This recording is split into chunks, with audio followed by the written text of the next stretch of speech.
Hugues à vous, ici Fouine. Et aujourd'hui je vais débriefer le Grand Prix humide de Turquie 2020.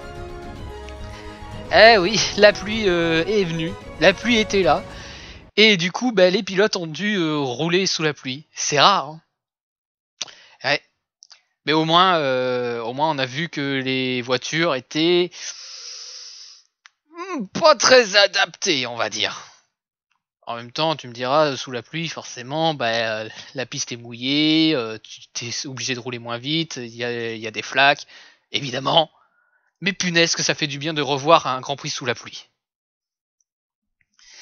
Eh bien, que de rebondissements dans ce Grand Prix, parce que qui aurait prévu ce scénario? Très franchement, bon, certes, au final, c'est toujours Hamilton qui gagne, mais qui avait sérieusement prévu un tel scénario? On commence avec les qualifications. Les qualifications, c'est un bordel. C'est trempé, c'est tellement trempé qu'ils sont obligés de mettre un drapeau rouge à la Q1. Pour dire le meilleur temps au tour, c'était aux alentours de 2 minutes. Et comme disaient les commentateurs, ce n'est pas un tour de qualification qu'ils font, c'est un tour de survie. Voilà. Là, c'est annoncé. Le Grand Prix de Turquie va être humide, mais comme pas possible. Et du coup, qui s'en est sorti? Lance Stroll et Sergio Perez. Oui, des Racing Point. Des Racing Point en première ligne. Et les Mercedes, incapables de tenir la route. Ils sont quand même dans la Q3, mais comparé à ce qu'ils font, oui, ils sont incapables d'être dans les meilleures positions. Ce qui est quand même dingue quand on y pense. Ça prouve au moins une chose. Les Racing Point sont les mieux adaptés pour la pluie. Et c'était bien parti comme ça pour la course d'ailleurs. Les Racing Point sont partis tranquillement. Bon, faut dire que derrière les Red Bull qui n'ont pas bien démarré, ça a aidé. Mais de toute façon, voilà. S'il y avait tout le long de la pluie, je pense très franchement que les Racing Point étaient partis pour faire le coup du siècle. Le coup du siècle pour eux, car ça aurait été vraiment de très gros points au championnat. Ça aurait été vraiment un écart considérable avec ses adversaires directs, qui sont McLaren et Renault. Mais la pluie s'est arrêtée, la piste a commencé à sécher. Bon, elle a séché, mais disons que c'était pas suffisamment sec non plus pour passer aux pneus secs. Mais du coup, ça a été vraiment plein de rebondissements. Bon, on va aborder tout ça en parlant des pilotes. On va faire un petit récapitulatif par pilote. Donc on va commencer avec Antonio Giovinazzi qui lui s'est malheureusement mis des bâtons dans les roues en faisant une petite sortie de piste avant même le début de la course. Et on pense avec Momo que malheureusement c'est un peu ça qui lui a niqué la course. C'est dommage parce que il avait fait une superbe performance avec ça en Alfa Romeo. C'est vraiment dommage. Mais bon, c'est comme ça, c'est triste. Mais bon, voilà. Est-ce qu'il aurait fait mieux sans ce petit pépin? On n'en sait rien. On n'en sait rien. Très franchement, au vu de comment s'est déroulée la course, franchement, on n'en sait rien du tout. Nicolas Latifi, lui, il fallait vraiment que ça s'arrête. Il fallait arrêter les frais. C'était trop dur pour lui aujourd'hui. Et Romain Grosjean, Romain Grosjean, en même temps qu'est-ce qu'il peut faire avec une as comme ça? Pareil pour Magnussen, qu'est-ce qu'il peut faire? Quoique Magnussen, lui, il a eu un peu plus de malchance. Il a été cogné par Latifi, ce qui n'aide pas. Et les mécaniciens ont mal vissé un pneu. Oui. Bon, il a pu repartir, certes, mais autant dire que déjà, c'était pas très bien engagé. Alors là, ça lui a ruiné la course. Là, c'était juste, des temps d'essai. Voilà. Il était en mode essai, et puis de toute façon, c'était pas exceptionnel malheureusement. Et puis, 16e position, George Russell, lui qui a essayé pourtant, il a essayé de tenir avec ses pneus, c'est-à-dire c'est lui qui a tenu le plus de tours avec des pneus pluie, extra pluie, hein, c'est vraiment les pneus bleus là. Mais voilà, la pluie n'est pas revenue, je pense que c'est ça qu'ils attendaient. Et la voiture était de plus en plus usée, donc du coup, 16e position. C'est triste pour George Russell parce que, encore une fois, il est capable d'aller chercher le petit point, mais malheureusement, il y a toujours quelque chose qui fait que ça ne passe pas. C'est terrible, hein, parce que franchement, George Russell est un très bon pilote. C'est vraiment terrible pour lui. Kimi Raikkonen, c'était un peu plus compliqué, hein, à partir du moment où vraiment la piste a commencé à sécher. Voilà, c'est son Alfa Romeo, il pouvait pas la pousser à fond non plus, il peut pas, hein, c'est pas possible. Valtteri Bottas. Valtteri Bottas a ruiné sa course dès les premiers tours. Un dérapage. Ouais. Même dès les premiers mètres, t'as raison. Dès les premiers mètres, sa course était ruinée. C'était fini.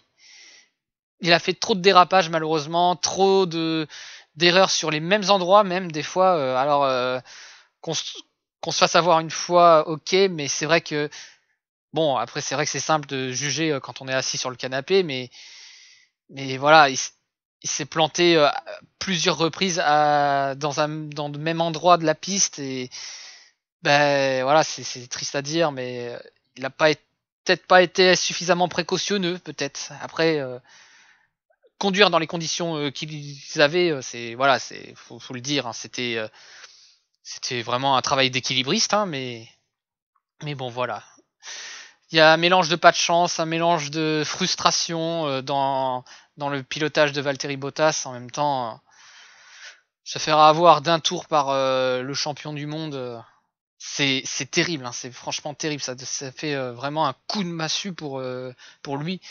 Faut être fort mentalement. Hein, être coéquipier de Lewis Hamilton, c'est être fort mentalement, hein, parce que là, je suis admiratif de son mental, hein, parce que bon, aujourd'hui, ça n'a pas marché, mais Valtteri Bottas est un bon pilote. C'est pas un excellent pilote, mais c'est un bon pilote. C'est un pilote d'habitude qui est capable, de faire de bonnes performances avec la Mercedes, parce qu'il y a évidemment la voiture fait beaucoup, mais voilà, si t'as pas le pilote derrière, ça sert à rien.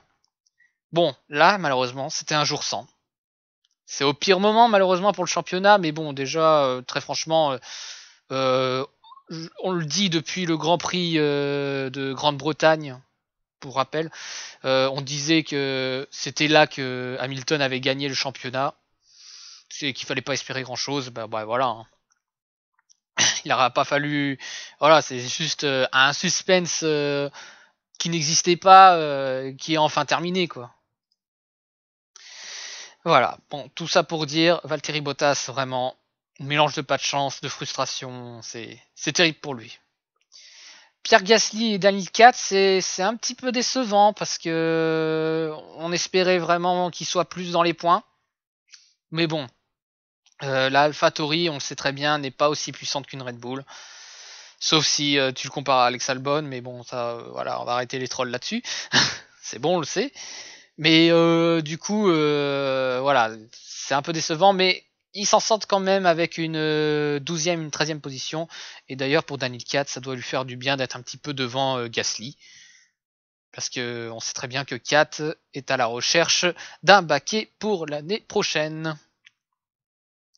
Ensuite, du côté de Renault, avec Esteban Ocon et Daniel Ricciardo, ouh là là là là là, que ce fut dur. Et ils se sont compliqué la tâche dès les premiers tours aussi, pareil. Un contact qui a été fatal pour Esteban Ocon.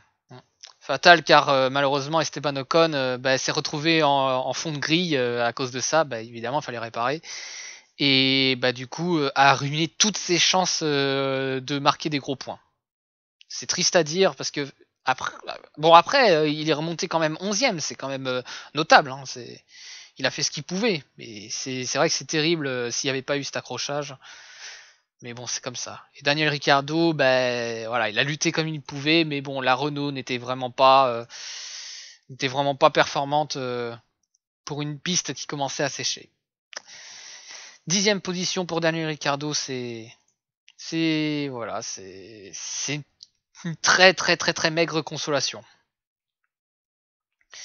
En 9e position, Lance Stroll. Le poleman. Alors déjà, bon, qu'on soit clair, tout de suite, il est très bon sous la pluie. La voiture aide certainement, parce qu'il faut bien dire que les Racing Point étaient vraiment largement au-dessus, très largement au-dessus, mais là c'est vrai que le fait que la piste est séchée et qu'il y ait eu des problèmes avec les pneumatiques. D'ailleurs, tiens, parenthèse, oui, les pneumatiques. Bon, ils ont tous changé de pneus à un moment donné de la course, ils sont passés de pneus pluie à intermédiaire. Mais le problème, c'est que la piste séchait, mais c'était pas suffisamment sec pour qu'on puisse passer aux pneus secs, hein, les pneus durs, etc. Mais ce n'était pas suffisamment, c'était pas suffisamment sec. Il fallait encore utiliser les intermédiaires.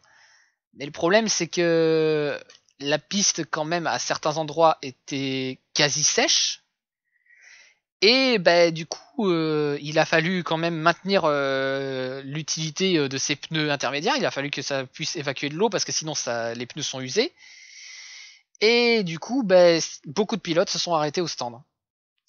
Et je pense que Racing Point a tardé à faire rentrer au stand Lance Stroll. Et c'est là que sa course a été complètement ruinée, hein, parce qu'il était il a mené un long moment et malheureusement, ils ont trop tardé. Pour moi, ils ont trop tardé. Alors certes, on pourrait dire que voilà, ils ont réagi suite à Charles Leclerc qui s'était arrêté au stand, parce que le premier qui s'est arrêté au stand pour changer de pneus intermédiaires, alors qu'il n'y avait pas d'incident particulier, qu'ils n'avaient pas fait d'incident ou de dérapage particulier comme Verstappen a pu le faire, c'était vraiment le premier, c'était Charles Leclerc. Et d'ailleurs, Charles Leclerc, je vais le dire, mais c'est un sacré pari et il l'a plutôt bien réussi quand même. Mais bon, pour Lance Stroll, malheureusement, c'est très très très frustrant. C'est terrible pour lui. Mais je pense qu'à vraiment vers la fin de la course, quand ils se sont rendus compte qu'il était derrière Verstappen, ça y est, c'était fini. Hein. Il a perdu patience, je pense. Il a été frustré. C'est vraiment le mot. Il a été frustré. Il a cumulé les erreurs de pilotage, petites erreurs, hein, certes, mais qui coûtent très très cher. Et la 9e position, c'est vraiment terrible pour lui.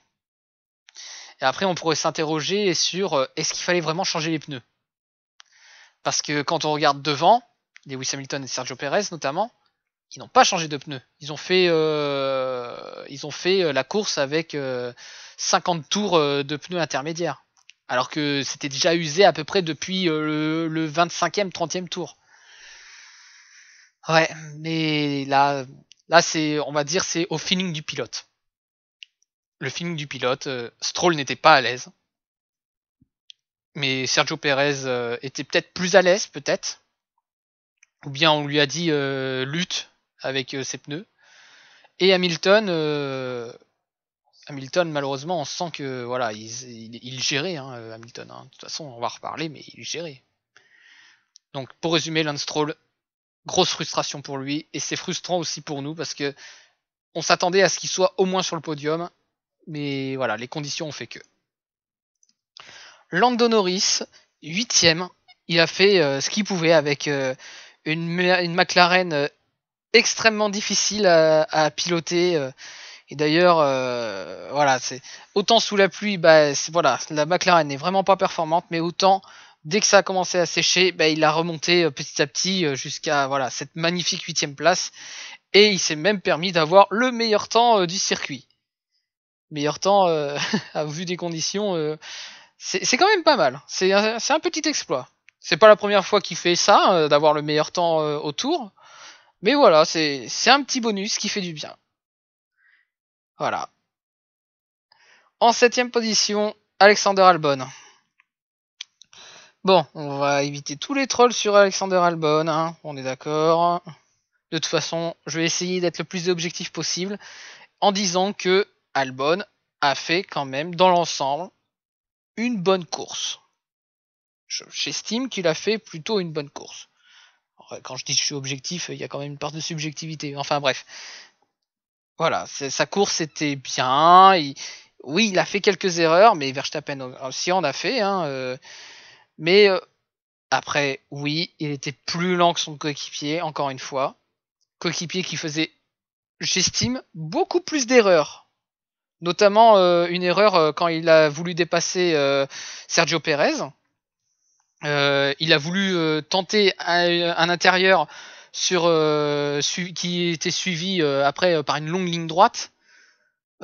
C'était du suicide ce qu'il voulait faire. Je sais pas ce qu'il a voulu tenter là. C'est un Verstappen impatient qu'on a retrouvé.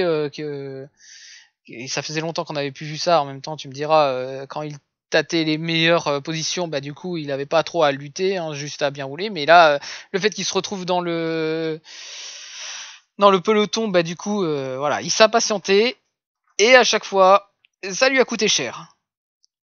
Il aurait peut-être pu être dans les meilleures positions, il aurait même pu être sur le podium, vu comme c'était parti, mais bon, voilà. Trop d'impatience, trop de petites erreurs qui ont fait que Max Verstappen s'est retrouvé 6ème. Et Alexander Albon, voilà, là, j'estime mieux contrôler son véhicule, mais voilà, et comme il a roulé plus lentement, du coup, enfin plus lentement, il a quand même aligné plusieurs fois les meilleurs tours au bon moment. Voilà. Mais à la fin, je pense que ce qui a parlé aussi, c'est peut-être les pneus. La gestion des pneus aussi. Donc du coup, oui, Albon est derrière. Mais si je devais estimer qui a le mieux piloté, je dirais Alexander Albon. Voilà. Après, ça, malheureusement, quand on regarde les faits, il est encore derrière son coéquipier. Ça va être très difficile pour l'année prochaine de trouver un baquet pour Albon. Ça va être très difficile. Voilà. Ensuite, en 5ème position, Carlos Sainz. Carlos Sainz qui, un peu comme pour Norris, sauf que lui, au fur et à mesure que la course avançait, il rattrapait vraiment tout le monde. Tellement tout le monde que, voilà, il avait réussi à dépasser Verstappen, Albon. Franchement, voilà, la voiture allait de mieux en mieux au fur et à mesure que ça avançait, pareil. Et il a manqué un tout petit peu de temps pour qu'il puisse titiller les premières places. Et très franchement, voilà, quand on voit les temps, les écarts qu'il y a entre la 2ème position et la 5ème, on se rend compte que voilà, la McLaren était capable sur la fin d'avoir les meilleures positions. Bon, malheureusement, on va dire c'est le dernier parmi ce groupe de 4. Mais pour toute la course qu'il a faite, voilà, c'est déjà exceptionnel ce qu'il a fait. Et maintenant, on va parler de Charles Leclerc et de Sébastien Vettel. Eh bien, déjà, premier truc, on va parler tout de suite de Vettel. Il est réveillé. Ça y est, il y a quelque chose qui s'est passé durant ce Grand Prix. Il s'est réveillé. Mieux vaut tard que jamais, bon, mais ça y est, on a enfin pu recommencer à revoir le Vettel qui faisait des exploits avec son véhicule. Le Vettel qui maîtrisait un minimum sous la pluie. On a pu enfin le revoir.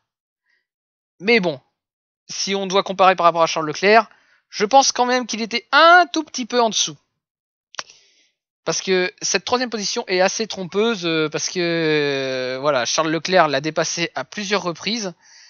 Mais voilà, c'est un peu trompeur parce que Charles Leclerc était, comme je le disais, devant très longtemps. Il a été devant Vettel, il l'a dépassé plusieurs fois. Ce qui s'est passé, c'est que il luttait pour la 2ème position. Il allait essayer plutôt il était 3ème et il a essayé depuis quelques tours d'être en 2ème position. Il n'avait qu'une seule occasion concrète vraiment d'être en 2ème position. C'était lors du dernier tour. Pour résumer, Sergio Pérez, lui, a été dans le top 3. Il a même dominé un petit peu la course parce que Stroll s'était arrêté. Et malheureusement, la Racing Point était dans une phase où elle était de moins en moins performante parce que la piste séchait. Et Hamilton, lui, il préfère quand la piste sèche. La preuve, il a dépassé Sergio Pérez. Mais Sergio Pérez, on se disait qu'il allait s'arrêter au stand, suivre la stratégie comme pour Stroll. Mais non, il a continué. Il a pu lutter avec ses pneus. C'était pas facile. Et quand on voit l'écart de performance entre la Mercedes et la Racing Point, tu te dis déjà que la Mercedes, au final, même avec des pneus pourris, ils s'en sortent quand même. Mais la Racing Point, avec les pneus pourris, c'était plus compliqué quand même. Enfin, plus compliqué, il y a que, c'est un bien grand mot, que 30 secondes d'écart. Mais le problème, c'est que au fur et à mesure, les temps s'effondraient. Tout commençait à s'effondrer pour Sergio Pérez. Il a tenu quand même pas mal de temps. On pensait que Charles Leclerc allait le rattraper plus rapidement. Mais voilà, ce qui est arrivé arriva à quelques virages de la fin. Il se fait dépasser. Bon, jusque-là, on pourrait dire que ça y est, Charles Leclerc est deuxième. Mais il y a un petit problème avec son véhicule. Quand on voit que même avec le DRS, il ne va pas hyper rapidement par rapport à ce qu'il est censé être. Sergio Pérez est à fond. Et Charles Leclerc, alors soit il a eu un problème mécanique, soit tout simplement c'est qu'il a mal géré. Et Sébastien Vettel qui suivit derrière, du coup il l'a dépassé aussi. Du coup, Sergio Pérez s'est retrouvé en deuxième position, a retrouvé sa deuxième place plutôt. Et il fallait vraiment pas un tour supplémentaire parce que sinon il se faisait dépasser. Et Sébastien Vettel, du coup, en profitait parce qu'il rattrapait évidemment Charles Leclerc qui était en lutte avec Sergio Pérez. Donc du coup, Charles Leclerc, c'est décevant pour lui, mais bon, au moins il ramène de précieux points. Sébastien Vettel, troisième, et ça va lui faire du bien. Ça va vraiment lui faire un bien fou avant de partir de chez Ferrari. Moi qui pensais que, encore il y a 2 semaines, je disais que il en avait plus rien à foutre. Là, sur cette course, ok, je me tais.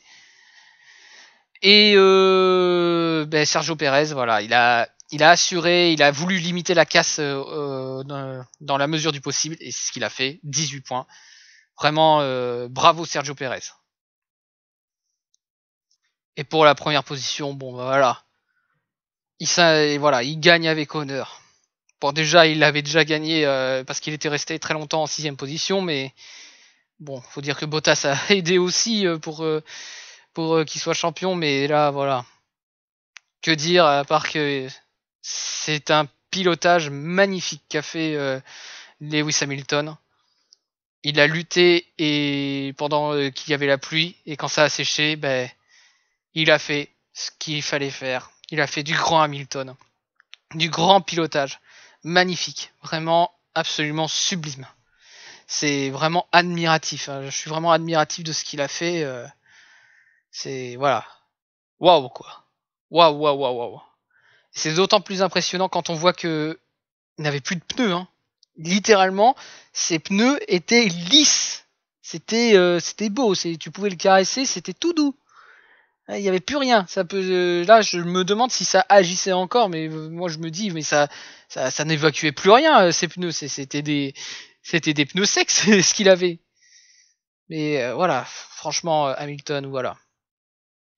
Là, il n'y a pas mieux pour vraiment devenir champion que de gagner une course comme ça. On sait que c'est potentiellement la course où il pouvait être champion du monde. Là, le fait de le gagner, voilà. La grande classe. Et en plus, ils étaient très loin d'être favoris. Alors là, je dis bravo. Là, je m'incline. C'est absolument magnifique. Bravo, monsieur Lewis Hamilton. C'est absolument magnifique ce que vous avez fait. C'est magnifique. 7 fois champion du monde. Il a rejoint Michael Schumacher. Mais est-ce qu'il est meilleur que Schumacher? Après, bon, on peut débattre, mais si on regarde en termes de statistiques et en termes de records de tout ce qu'il a, c'est le plus grand pilote de F1 de l'histoire. Et voilà, c'est dingue. Hein. C'est tout simplement dingue. C'est ouf. Voilà. Championnat pilote, hein, voilà, il n'y a rien à dire. Lewis Hamilton, voilà. Il est premier, tranquille. La deuxième place, ça joue un petit peu encore. Il y a peut-être un petit peu de suspense. Voilà, c'est pas encore tout à fait figé, même s'il y a quand même un sacré avantage pour Bottas. Et quand on regarde la bataille pour la quatrième place, ah punaise. Ah, il y a beaucoup plus de suspense là-dedans. Et ça y est, maintenant, il commence vraiment à y avoir un écart pour la quatrième position. 100 points, 97 points, 96 points. Ça, la quatrième place va jouer seulement contre ces trois-là, je pense. Hein. Ça va se jouer entre Sergio Perez, Charles Leclerc et Daniel Ricciardo. Lequel mérite plus la quatrième place euh... Franchement, si je parle vraiment en mode quel est mon pilote préféré, bah, j'ai un petit faible pour Ricciardo évidemment. Moi, j'adore ce type, mais les trois méritent autant d'avoir la quatrième position. Donc voilà, c'est un suspense. Voilà, je serais excité de regarder ça parce que franchement c'est impressionnant. C'est plus palpitant. De toute façon, je le dis encore, c'est plus palpitant de suivre ce qui se passe derrière que ce qui se passe devant. Bon, même si on s'est pas trop ennuyé sur ce Grand Prix avec ce qui s'est passé devant. Hein. Certes, c'est toujours Hamilton qui gagne à la fin, mais bon, ça c'est autre chose. Ensuite, la 7ème position. Du coup, maintenant, il y a une bataille un peu plus derrière, avec Carlos Sainz, Lando Norris, Alexander Albon, Pierre Gasly, mine de rien, je le mets encore dedans, et même Lance Stroll. Je veux bien le mettre aussi dedans. Du coup, bah, ça va être dur. Hein. Ce sont tous de très bons pilotes. Oui, même Albon, oui, c'est un bon pilote. J'ai certainement dit le contraire avant, mais voilà, c'est quand même un bon pilote. Il est pas là par hasard. Hein. Il se fait juste bouffer, mais bon, c'est comme ça. Hein. C'est terrible. Mais oui, ils méritent tous d'avoir la 7ème position. C'est vrai qu'en ce moment, c'est plus avantage McLaren, mais bon, voilà, il reste encore 3 courses. Il peut se passer tout plein de choses en 3 courses. C'est très difficile. Ensuite, Esteban Ocon, 40 points. Je pense pas qu'il va beaucoup bouger. C'est vrai, après, maintenant, quand on voit Vettel qui a 33 points, bon, c'est sûr que les 15 points, ça lui fait beaucoup de bien. Il a gagné, bon, ce qui est triste, c'est qu'il ait gagné qu'une seule place. Mais bon, c'est déjà ça. C'est déjà ça, au moins. Il a fait un podium. C'est une catastrophe cette saison, mais bon, avec un podium, ce sera un peu moins la catastrophe. Daniel 4, bon ben 26 points, c'est toujours là. Nico Hülkenberg, en 3 courses, 10 points. Et derrière, bon, c'est toujours la lutte pour ne pas être dernier. Et comme je le dis depuis quelques Grands Prix maintenant, est-ce que Williams va avoir un point? Ça, c'est la grande question. Même si je suis sûr que si on regarde la fin du classement, bon ben, il y a quand même plus avantage sur Alfa Romeo qui sont à 8 points, les As à 3. Moi, je dirais que le moins pire à ce stade de la saison, voilà, il reste 3 Grands Prix. Ça va être avantage Alfa Romeo. À moins qu'il y ait un gros revirement de situation, un gros truc vraiment improbable qui se passe, ça va être Alfa Romeo. AlphaTauri Honda, ils sont quasiment assurés d'être en 7ème position. Ce qui est quand même, avec la voiture qu'ils ont, un sacré exploit. Voilà, et c'est bizarre de dire que cette écurie a gagné une fois et que toutes celles qui sont devant, Ferrari, Renault, McLaren Renault et Racing Point, n'ont pas une seule victoire. Bon, ceci s'explique aussi par le fait que, voilà, elles sont plus régulièrement aussi dans les meilleures positions aussi. Hein. Les AlphaTauri, elles doivent lutter à chaque fois. Mais bon, c'est drôle à remarquer. Et du coup, Ferrari revient un petit peu dans la course avec tout ça. Eh oui, j'ai enterré Ferrari. J'ai enterré Ferrari très tôt. Je l'admets. Là, du coup, ils reviennent un peu dans la course. Ils sont 6ème. Et ils sont plus qu'à 6 points de Renault, à 19 points de McLaren et à 24 points des Racing Point. Est-ce qu'il va y avoir un réveil de Ferrari à la fin de la saison? C'est assez... Ouais, on peut se poser la question, là, voilà, ce suspense, il est insoutenable pour la 3ème position. Au début, on pensait que ça allait se jouer uniquement entre les Racing Point et les McLaren, avec pour arbitre Renault et Ferrari. Puis Renault commence à faire une remontée. Bon là, c'est sûr que sur cette course, bon, c'est pas la bonne opération. Même pour Racing Point, hein, d'un côté, alors à la fois ils font une bonne opération parce qu'ils reprennent la 3ème position, mais à la fois c'est pas une bonne opération parce que ils pourraient marquer encore plus de points. Mais bon, avec des scies on coupe du bois. Et du coup, ouais, c'est encore très serré. Tout est faisable. C'est dingue ce qui se passe dans ce championnat. C'est absolument fou. Bon, par contre, est-ce que j'ai besoin de préciser que pour la 2ème position et pour la 1ère, c'est assuré, voilà, hein. Voilà, ça on le savait. De toute façon, on le sait déjà pour Mercedes, ils sont déjà champions. Et le 2ème, bon bah, à moins que les voitures flambent, hein, on va pas espérer ça quand même. À moins que voilà, à moins qu'il y ait une grosse catastrophe, Red Bull sera 2ème. Mais la 3ème place, à suivre dans le Grand Prix de Bahreïn. Grand Prix de Bahreïn qui accueillera 2 fois cette année la Formule 1. Une fois avec le circuit normal et une fois avec le circuit dit endurance, qui est un circuit plus court, plus axé sur la vitesse, et où ça va être drôle parce que on va avoir des temps inférieurs à 1 minute. Voilà.